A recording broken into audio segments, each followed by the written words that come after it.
ছিল মাছি, তার নামটি ছিল পাঁচি। এক যে ছিল মাছি, তার নামটি ছিল পাঁচি। উঠতে উঠতে পাঁচি গিয়ে পড়ল সাঁচি। এক যে ছিল মাছি, তার নামটি ছিল পাঁচি। ওরে এক যে ছিল মাছি, তার নামটি ছিল পাঁচি।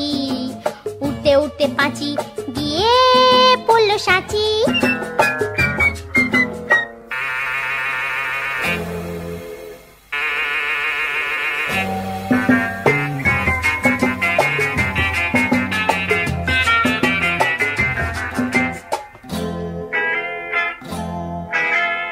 আর একটা মৌমাছি, তার বাড়িও সাঁচি।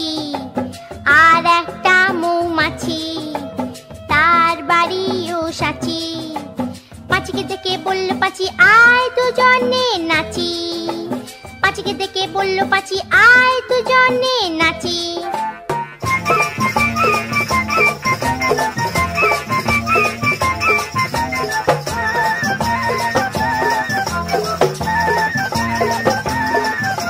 পাঁচির হাতে ছিল একটা ছোট্ট মতন কাঁচি। ওরে পাঁচির হাতে ছিল একটা ছোট্ট মতন কাঁচি। সে বললে তার চেয়ে বরং, সে বললে তার চেয়ে বরং গোপ ধরো তোর চাচি। আয় গোপ ধরো তোর চাচি, আয় গোপ ধরো তোর চাচি। যেই না গেল গোপ চাঁচতে সেই বড় মৌমাছি। যেই না গেল গোপ চাঁচতে সেই বড় মৌমাছি। দিল একটা হাঁচি। উঠতে উঠতে উঠতে উঠতে উঠতে উঠতে তখন পাঁচি গিয়ে বলল রাঁচি। রাঁচিতে গিয়ে বলল পাঁচি, মরণ হলেই বাঁচি।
বাপুরে, আয় বাবা দেখে যা, দুটো সাপ রেখে যা।